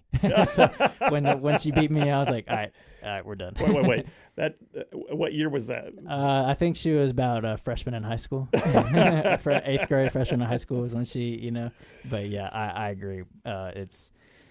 She would compete with them, but at the same time, the physical aspect of boxing out, pushing, it's just it's genetically different. It puts them at risk. So yep. I'm very glad that this executive order was signed. That's cool. I'm glad that was in your top 3. All right, listen, we're going to take a break right now. We'll come right back. That flew by. We'll come right back, and we'll jump into round 2 of JP on Sports. We call it the 2-minute warning. He gets 2 minutes on every topic. I've got a timer and a buzzer, and we just run the gamut, and it can be anything and everything sports. Phil Williams, Rightside Radio, solid, conservative, and just plain right. We'll be right back.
And we are back. Phil Williams, Rightside Radio, solid, conservative, and just plain right. Making common sense like a superpower. All right, we're going to go to round 2 of JP on Sports. And don't forget, coming up top of the hour, right after the next break, State Senator April Weaver calling in because she just successfully got the What is a Woman Act bill passed in the Alabama State Senate. Glad to hear it. And it goes now to the House, where I'm sure Susan DuBose is going to have equal success. But let's go ahead and go to round 2 of JP on Sports. JP, give me one test run of the buzzer. Test run. Buzzer works. All right, you have 2 minutes on every topic. First topic, ready, go. So, staying on the thread of politics and sports, the NFL made a statement that they will not be rescinding their DEI practices within the organization. Wow. We've seen a big trend of that, of, companies taking back their DEI. We saw Google do that. But we saw Costco stay in the same, do the sort of the same thing the NFL did and deciding to stick with it. It's just a complete joke. And, I saw Ryan Clark, who is a former NFL player, ESPN analyst. He went on his podcast and went on a rant about how DEI is needed because without it, no black coaches will ever be hired. And that's just complete and total crap. And, look at Mike Tomlin for the Steelers. He's a black coach, and he's got one of the safest jobs in the nation. He has never had a losing season in the NFL. And then you look at Todd Boyles, who is the coach for the Buccaneers, who's also a black coach. He's many times stated, he's always been asked questions about, what do you think about being the first black coach to this? Should, ask sort of the questions, and he said he does not like being referred to as a black coach. He Tony says, Dungy? Yeah. Think about it. It's a joke that to make that argument. But yeah, it's the NFL is sticking with it. Being a multi-billion-dollar organization like them, it's a shame to see that. But, I kind of expected that from the NFL a little bit, but I'm just tired of the narrative that without it, that black coaches won't be uplifted and hired. I'm a Falcons fan. Raheem Morris is the coach of my team, and I think he's a great coach. And I honestly could care less what color his skin is, And I don't think any organization truly cares. Like I said, it's just a complete joke to argue that. But yeah, we'll see if the NFL caves eventually, as other sports leagues may follow suit and get rid of their DEI. But I don't know. I see Roger Goodell as one to be stubborn and not overturn that at all. But hopefully he will. So NFL keeps the DEI. Yep, unfortunately. There's 2 minutes. All right, reset the clock. Next 2 minutes, go. Speaking of the NFL as well, there was the NFL awards last night where we saw Josh Allen, the quarterback for the Bills, win the MVP. We also saw Saquon Barkley, like I mentioned earlier, win Offensive Player of the Year. But we also saw Patrick Surtain, former Alabama player, won a Defensive Player of the Year. Rookie of the Year went to Jaden Daniels, and Kevin O'Connell won Coach of the Year for the Vikings. But there's been a lot of dispute over who should have won the MVP. A lot of people are saying that Lamar Jackson should have won the MVP over Josh Allen. Lamar Jackson, I believe, has already won 2 MVPs and had another great year. I don't know if fatigue played into it a little bit. Honestly, I feel like you could not go wrong with giving the MVP to either Josh Allen or Lamar. They both had awesome seasons. Josh Allen couldn't get his team across the finish line to beat the Chiefs in the AFC Championship, but still, if we're kind of splitting hairs here with Josh Allen or Lamar Jackson, but yeah, I would say either one could have been right with the MVP there. But I think it's interesting. Saquon Barkley winning Offensive Player of the Year with his first year with the Eagles. He was with the Giants for however long, and it looks like back healthy and on an actual good team, he's having the best year of his career. And in an age where running backs are continuing to be devalued for whatever reason, he's staying above that and proving he's almost elevated the whole market for running backs as a whole just with the season he's had this year. So I think that's they got that one right with the Offensive Player of the Year. And who knows? Like I said, we'll see if Saquon could push the Eagles over the finish line to beat the Chiefs, since they did not have them last time they played the Chiefs. But yeah, I think MVP has been one of a big discussion, like I said today. But I think he could have gone right with either one, Lamar Jackson or Josh Allen. So all right, you came in under the clock. Reset the clock. No buzzer on that one. Go. Well, in the world of college football, I think the biggest headline of the week came from Alabama because Alabama hired new OC Ryan Grubb, which people are calling it one of the biggest acquisitions of the offseason, and I think it is because Ryan Grubb, who was with DeBoer at Washington and at Indiana, when he came over to Alabama, he initially did a press conference announcing he's the OC, but then the Seahawks came along and offered him some money, so then he dipped out and became the Seahawks OC. Seahawks fired him, and now Ryan Grubb is coming back to Alabama to be the OC for real this time because the contract has been signed. He can't go anywhere. So he is officially the OC here, and I think this is DeBoer's biggest move he's done or his biggest move he's gotten done as Alabama head coach so far, both recruiting players or coaches. Grubb might be the best offensive mind in college football. I mean, I think he's definitely up there with Chip Kelly and such. But, I mean, it's such a big deal to get him because we saw offensive uncertainty last year with Alabama with Milroe and then Sheridan, who I think Sheridan is a good OC, but Ryan Grubb is just a whole nother level. I mean, he was just in the NFL coaching. So Ryan Grubb officially coming to Tuscaloosa to be the OC with Keelan Russell coming in as a freshman at quarterback, but also Ty Simpson sticking around. It's a big deal to have a solid OC there. So, yeah, looks like DeBoer and Grubb will be reunited once again, and I'm stoked. I know I'm ready for next season to start already with that. So, yeah. Isn't it funny how the folks who were ultimately successful in the NCAA football don't always transition to a great career in like NFL coaching? Yeah, it's a different game. It's a completely different game. I mean, even Saban coached in the NFL for a while and then came back to college football. Yeah, we'll see if Grubb, he struggled in the NFL, but I think he'll be just fine in college as he's proven. All right, JP on sports. The music's playing Sweet Home Alabama, which is just very appropriate for what you just finished saying. All right, Phil Williams, Rightside Radio. We will be right back.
You're listening live to Rightside Radio with Phil Williams. It's hard to go wrong when you're on the right side.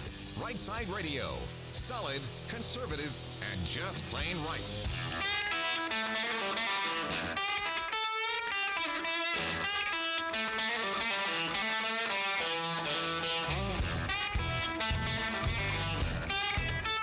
Alabama and Tennessee syndicated news talk leader, Rightside Radio. Phil Williams here live in the Rightside studios. Man, we got the local, the state, the national, sometimes the international. And oh yeah, like the dude just said, solid, conservative, and just plain right. Well, welcome to hour number 3 on a Friday afternoon. We're glad you guys are with us. All right, we're shifting gears now. We spent the first segment of the show talking about how seemingly lately Democrats are on the wrong side of everything. They don't have an answer. All they can do is shout, scream, and make a fuss, and it ain't working. And then we spent some time with JP on sports, and now we're back to what I would call the socio-cultural and political discussions that we got to have because, y'all, there's so much happening. And I say it all the time, but I mean it when I say it. In my own experience, too, sometimes what happens in your state capital has way more impact on you than what happens in D.C. And right now, your state legislatures in a variety of states, and our listening area is in multiple states, but in Tennessee and Alabama especially, they are in session as we speak. Well, one of those who is in session right now is Alabama State Senator April Weaver. April Weaver represents the 14th Senate District, which includes Bibb, Chilton, and Shelby counties in Alabama. She's the chair of confirmation. She also sits on the vice chair of fiscal responsibility and economic development, the same committee I used to chair. And she's got a lot going on. She's also a Club for Growth fellow, which I was a few years ago.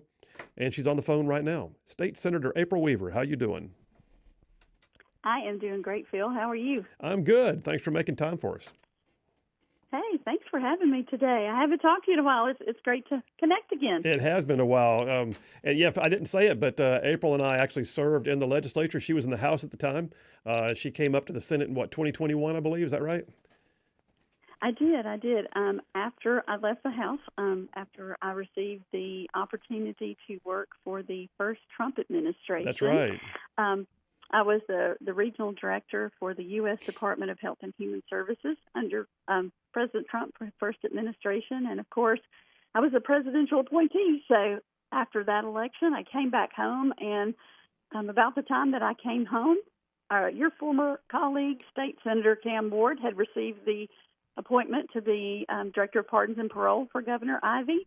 And I walked into the special election to fill his seat, which Cam and I had been legislative partners for a while. My House seat had been nested in his Senate seat, so I had served Shelby, Bibb, and Chilton counties for several years when I was in the House. So entered that special election in 2021, and I have been serving as the only Republican woman in the Alabama Senate since that time. Well, and I will say, too, having known your work in the House and with the Trump administration, I knew it was going to be a shoe-in for you going in 2021, and you've been a great addition. And listen, I said it a moment ago, but a lot of folks don't realize what this is, but Club for Growth is one of the most conservative organizations, especially when it comes to fiscal issues in the nation. And they started a thing called the Club for Growth Foundation, and I was one of the founding fellows of it.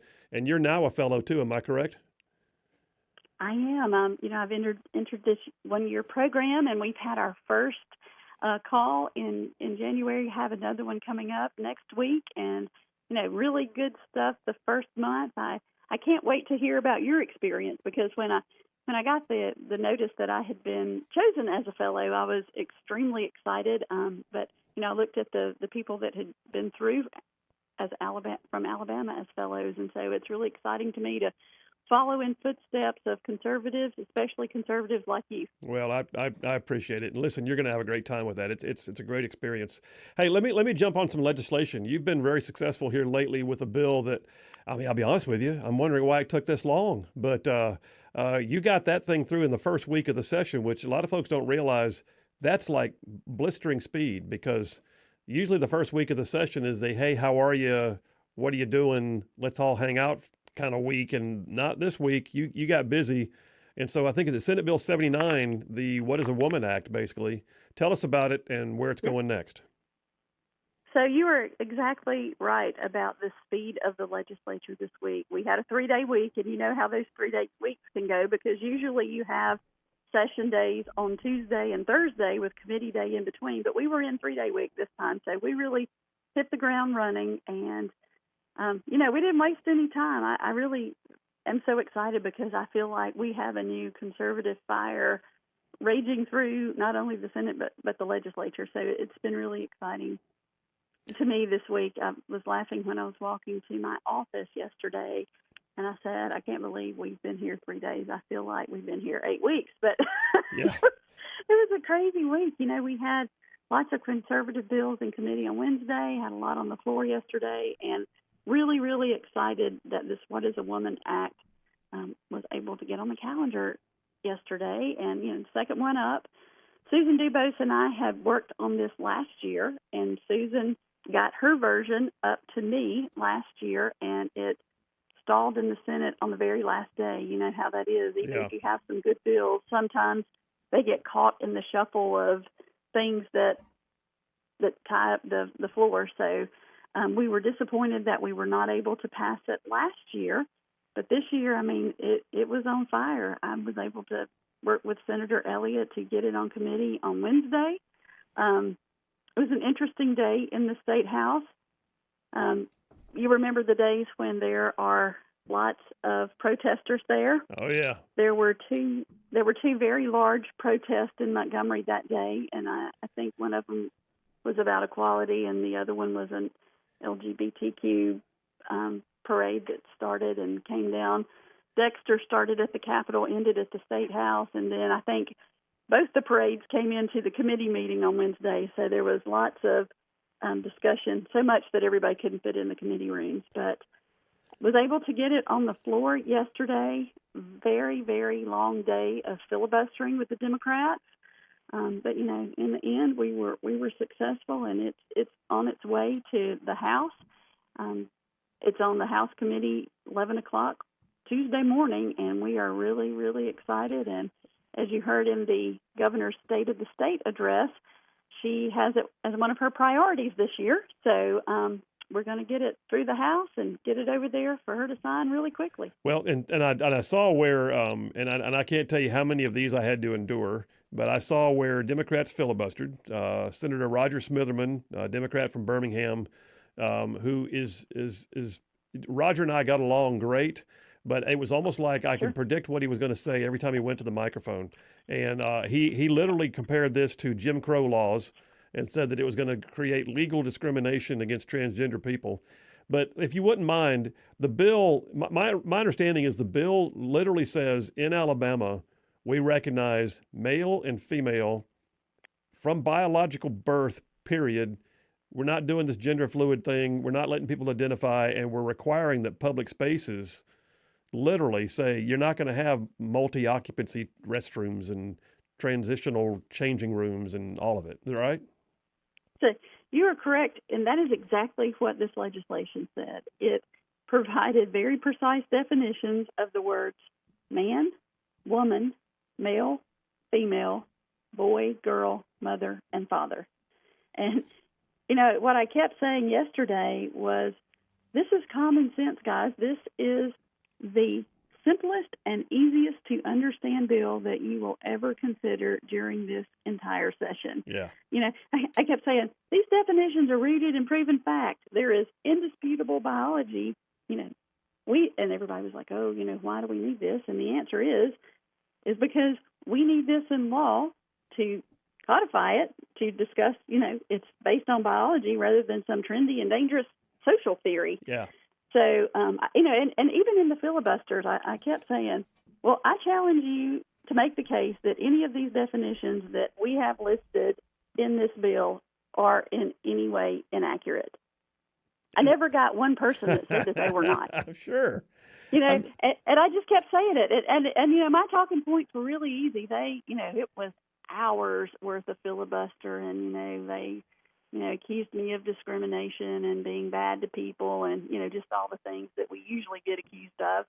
My answer was, I'm here to protect Alabama families and Alabama values, and this is common sense. And That's why I'm here. So it absolutely it's one is. of those things that your feet hurt at the end of the day, but you go home knowing that you hopefully made a difference and did something to make Alabama a better place. Well, it did. You know what's interesting? It's one of those bills, it doesn't make a difference because the difference was never real, but at the same time, it makes a difference because it prevents people from trying to create differences. Does that make sense?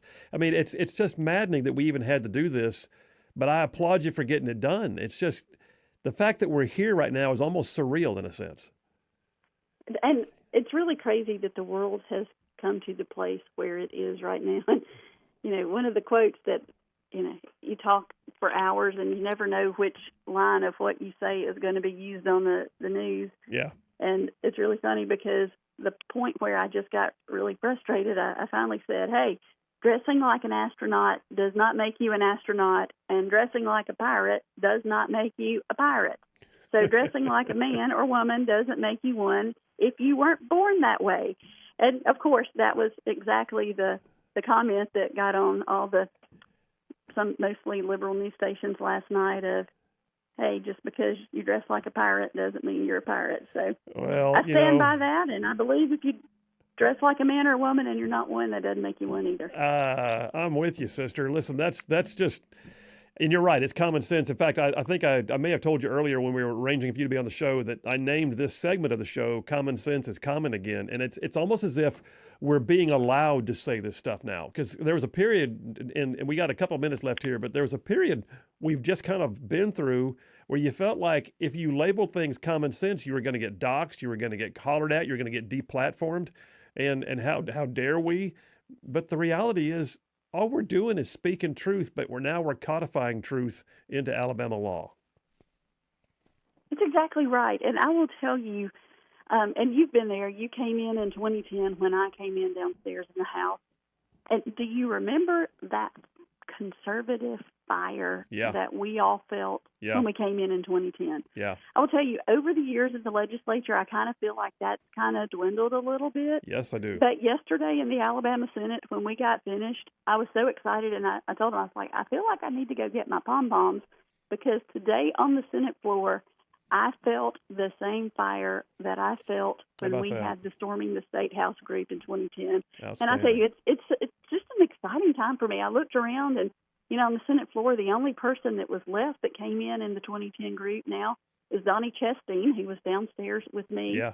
I think Paul Lee and Terry Collins are the only two still left downstairs. So there are not many of us left who had that experience of that conservative fire where we finally took control of the majorities after 136 years in 2010. So I will tell you, I am fired up. I think that, like I said, I think common sense is back.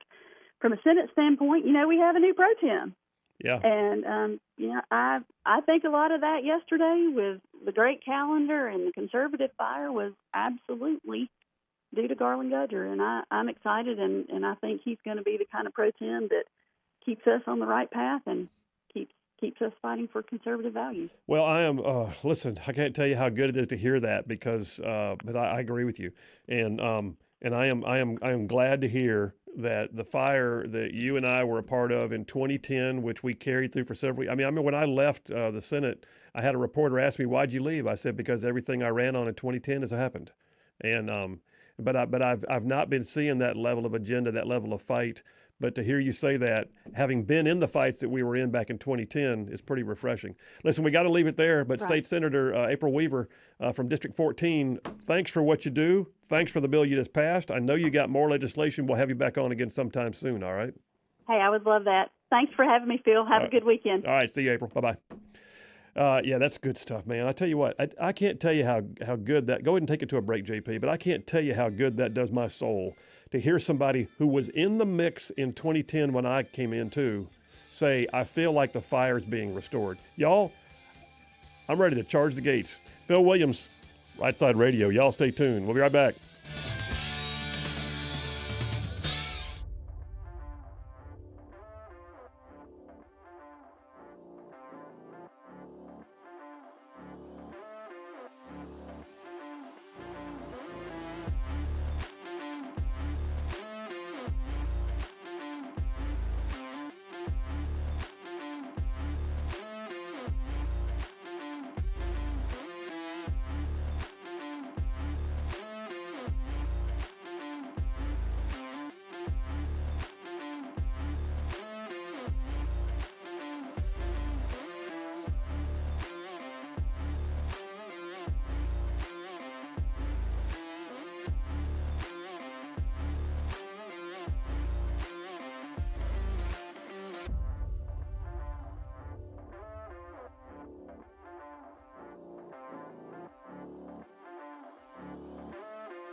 And we are back. Phil Williams, Rightside Radio, solid conservative and just plain right. Just making common sense like a superpower, which is the name of this segment.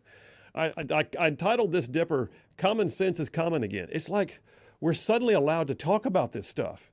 And I'll tell you, the left, I said earlier, the left is constantly finding itself on the wrong side of everything. And one of the things that I think the gender fluid, gender ideology, transgenderism movement has just kind of worn out its welcome.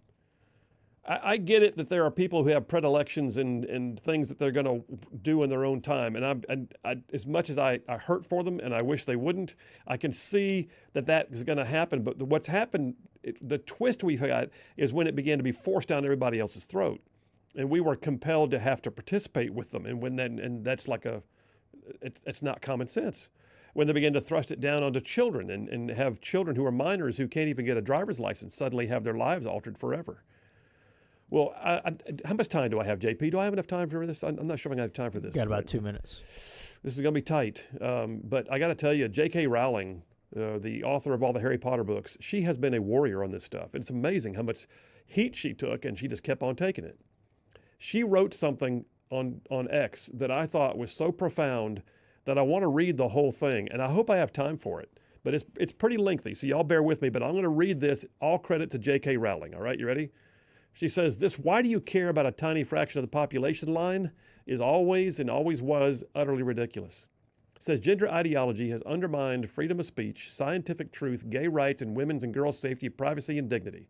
It's also caused irreparable physical damage to vulnerable kids. Nobody voted for it. The vast majority of people disagree with it. Yet it has been imposed top-down by politicians, healthcare bodies, academia, sections of media, celebrities, and even the police. Its activists have threatened and enacted violence on those who've dared to oppose it.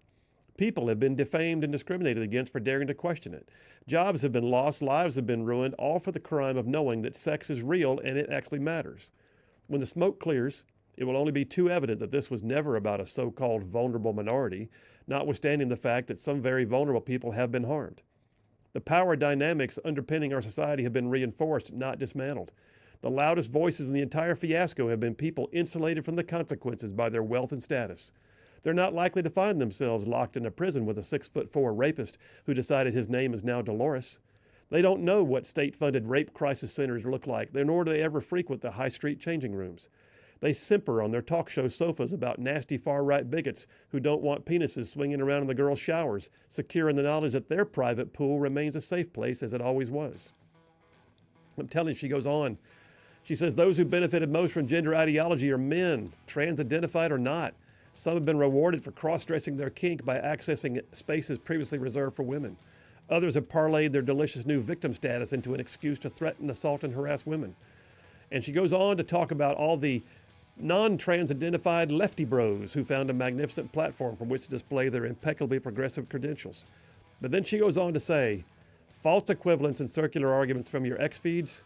The day is fast approaching when you're going to want to pretend you never were participating in this and you never believed it. I'm telling you, y'all, common sense is getting common again. Phil Williams, Rightside Radio. Y'all stay tuned. We'll be right back.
Hey, all you Rightside ruffians out there, you are listening to Rightside Radio, solid conservative, just plain right.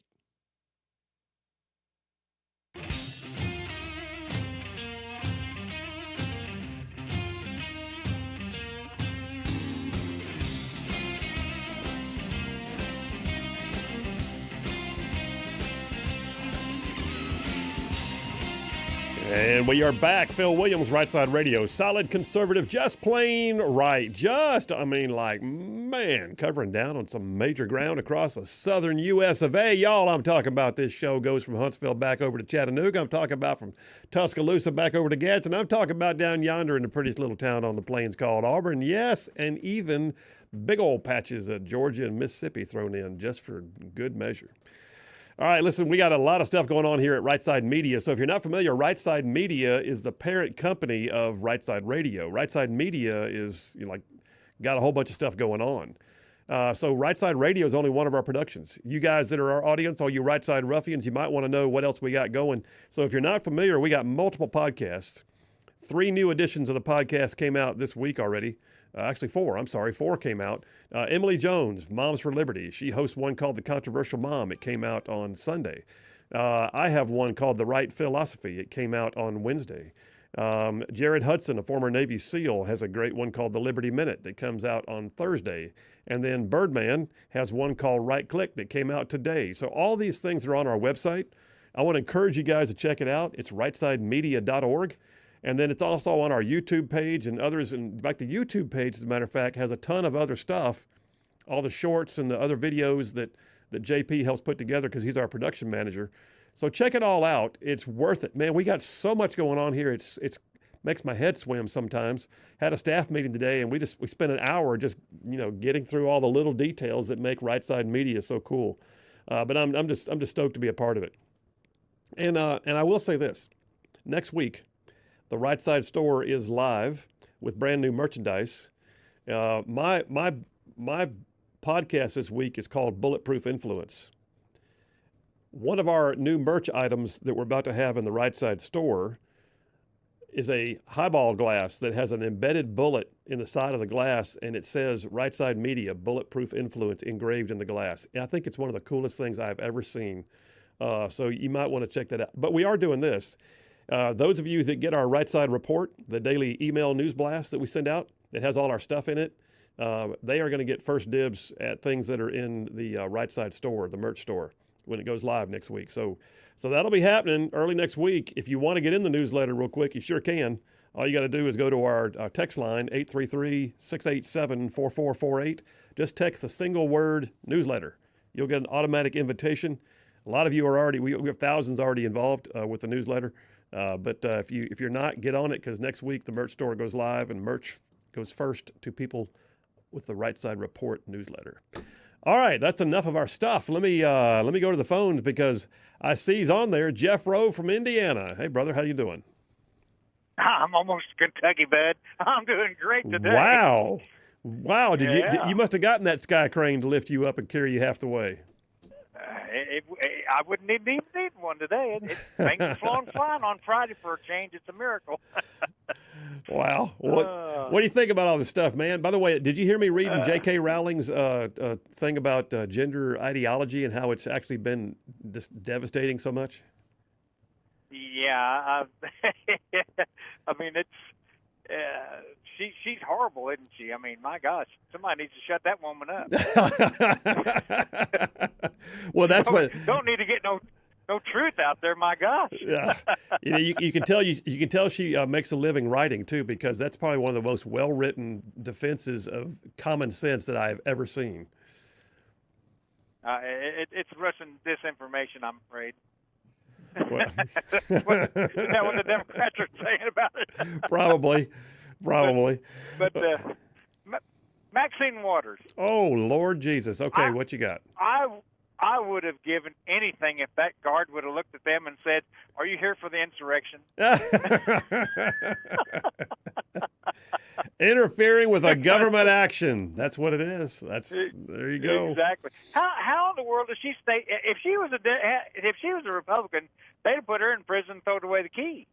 by now with all the stuff she's done. I don't know. She's allowed to call for violence on the streets. I mean, she did. Remember that? When she called for people to go out and find them wherever they are and tell them you're not going to stand for it, and then take it to them. And she's basically inciting violence. And then, Well, she still is. I mean, she hasn't changed. There's no repercussion for what she does because they just won't touch her, and it's. I wish somebody. She's touched all right. She's touched in the head. But, she is. The woman's not right. I mean, there's literally a massive disconnect in terms of social skills and capabilities, and yet she thinks she's all that. And it's maddening to watch and think about the fact that she gets reelected every year. I know. And that brings me to the point I was really calling about. That now that we're back in charge again and everything, we got all these people that are basically insane out there. We used to have asylums and institutions to take care of these people, and we've quit doing all that. And anybody who's deemed that can't, either take care of themselves or is a danger to themselves or somebody else, we're going to have to bring back these institutions because these are for the people that's out on the street now. And we start cleaning up the streets. What are you going to do with them? Yeah. I mean, I don't know. It's really something. And it's almost as if, I tell you, brother, I said it a minute ago, but I feel like suddenly common sense is back in vogue. Have you noticed that? All these nut jobs that have been trying to steer things in a way that you can't say is right, but they were telling us it had to be considered right, whether they be in politics or not. And all of a sudden, we're starting to see that, oh, look, we're allowed to talk about normal things again, and it's okay. Yeah, I mean, I'm still friends with a lot of delusional people. I mean, on my Facebook post this morning, I seen that, don't blame me, I voted for Kamala. And I'm thinking, oh, my God. You can't actually be thinking that yet. Yeah, blame me for what? Downsizing government, that's what right? I'm trying to figure. Correcting, injustices against women's sports. I mean, it's on and on and on and on. But stopping lawfare, releasing the prisoners. They must miss the word salad and cackling is the only thing I can figure. Oh, that's the only two things she could do good. I'm saying, man. All right, you be careful on the road, my brother. Have a safe trip. Have a good weekend. I know that Friday is not necessarily always your Friday. Am I right? Yeah. Well, I'm off tomorrow, but I got to work Super Bowl Sunday, man. I hate that. Well, all right. Be careful, and we will talk to you soon. Have a good one, Phil. See you, buddy. Yeah, I mean, he nailed it. But and listen, the whole idea of common sense being common again, the fact that we're having to do this, I've got an article here from NPR. Woo, Phil, did you go to NPR? I did. I'll go these places to get the information so you don't have to. NPR, this is a 2020. This is where we've been. All right, this is where we've been. And I know y'all know, but in 2023, NPR is doing stories like this one. These states are narrowly defining who's a female and a male in law. Narrowly defining. It's as narrow as it can be. It's two, male, female. That's all there is. It's just two. That's about as many as you can get, period. In fact, it's also as few as you can get and still be considered more than a one. It's two. That's it. So lawmakers, according to an article from May of 2023, lawmakers in Montana, Tennessee, and Kansas have voted in past weeks to narrowly define who's a female and who's a male in state law, using terms like gametes and ova and sex chromosomes and genitalia and immutable biological sex, as if those are somehow slanderous words. The bills in Montana and Tennessee have passed the legislature headed to the governor's desk. The Kansas bill, called the Women's Bill of Rights, was vetoed by Laura Kelly, the Democrat governor, but the Republican legislature overrode her. I will say this, I am really glad that we're seeing this bill finally pass the Alabama legislature. They should have passed it last year. There's no excuse. And the fact that we've got Montana, Tennessee, and Kansas beating us, and we're red state Alabama, anyway, they got it done. But NPR writes this article just 2 years ago, less than 2 years ago, as if somehow or another this was a harmful thing, that we were, quote unquote, narrowly defining what is a female and a male. When there's only one definition, that's as narrow as it gets. But see, here's the thing. Democrats love to live in the gray. They do. When things are black and white, when the left and right limits have been, clearly defined, then people know what to expect. But when you make everything gray and live your own truth, operating in the gray zone is a whole lot harder. It creates confusion. It creates uncertainty. It creates an anything goes mentality because, well, if you can have your acronym, I can have my acronym. Well, you can have that acronym, I'll combine it with your acronym, and then we'll have more acronyms. How many genders are there? 72. I tell you what, during the next break, I'll see if I can find it. The world's longest version of the LGBTQ2IA plus acronym. I'll see if I can find that because it's absolutely asinine. But it's where we've been over the last 4 years. And so here we are. I've got a story here from U.S. News and World Report. It just came out. And it points out that some states are trying to make sex binary. What? It is binary. How are we in a place where U.S. News and World Report will run an article questioning whether or not this is real? I just, you know what though? Here's the thing. I am seeing a restoration of common sense. I absolutely am. I am seeing a restoration of common sense. I'm seeing that, like right now, Nebraska has its legislation. Nebraska, January 11th, that's about less than a month ago, Nebraska lawmakers passing legislation, the Stand With Women Act, that was designed to do exactly what we're talking about with the Alabama bill. You've got a piece here I pulled from New Hampshire doing the exact same thing. You've got a piece here I pulled out from ABC News talking about President Trump doing the same thing. Y'all, the fact that we're having to pass this into law is maddening, but the fact that we're getting it passed into law is a clear indication that common sense is on the return. This common sense is becoming common again. And I'll tell you what, if you want to see something spectacular, you ought to go to the whitehouse.gov and pull down a copy of the actual executive order signed by the president that mandates that there will only be in any U.S. institution the reference to gender as one thing, male and female, as assigned, not even assigned, but as birthed, period. And it talks about all the details of what that means, whether it be in prisons, in sports, in housing and urban development, all of it. Common sense is becoming common again. All right, let's take a break, JP. We'll come right back. I'll see if I can find that acronym. If I can't, we'll get it sometime soon. But y'all, it's something else. Phil Williams, Rightside Radio. Y'all stay tuned. We'll be right back.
And we are back. Phil Williams, Rightside Radio. Solid, conservative, and just plain right. Giving you all the truth you can slap on a bumper sticker. Let me go to the phone real quick. Is that Brian from Huntsville again? Brian, what are you doing, buddy? Well, actually answering one of your questions, or one of your statements about binary and why it is so correct, because that's how the unicorns became extinct, from what I understand. Noah's Ark, 2 unicorns boarded. One was male and one identified as female. Okay. Have a good day. We need a womp womp womp for that one. Oh, thank you, Brian. Hey, listen, I found that super long version of the LGBTQ acronym, and I'm going to read it to you. And I'm reading this off of a source online. You ready? The longest version right now known of the LGBT whatever acronym is this. I'm going to try and do it right. LGBTQQIAAAPPP2SNBGVGQGNC plus. That stands for, you ready for it? I got a list. Lesbian, gay, gender, queer, bisexual, bigender, demisexual, transgender, transsexual, queer, questioning, unsure, intersex, ally, asexual, aromantic, agender, pansexual, panromantic, polyamorous, two-spirit, non-binary, or it could be number-based, whatever, gender variant, gender queer, gender non-conforming, and it keeps on going, and then it puts a plus on the end just in case there's more. Oh, my gosh. I kid you not. I mean, listen.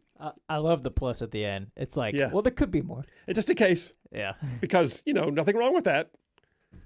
It's just maddening. It's unreal. But you know what, though? At the same time, I look at it and go, wow. Pray for them. Pray for them a lot.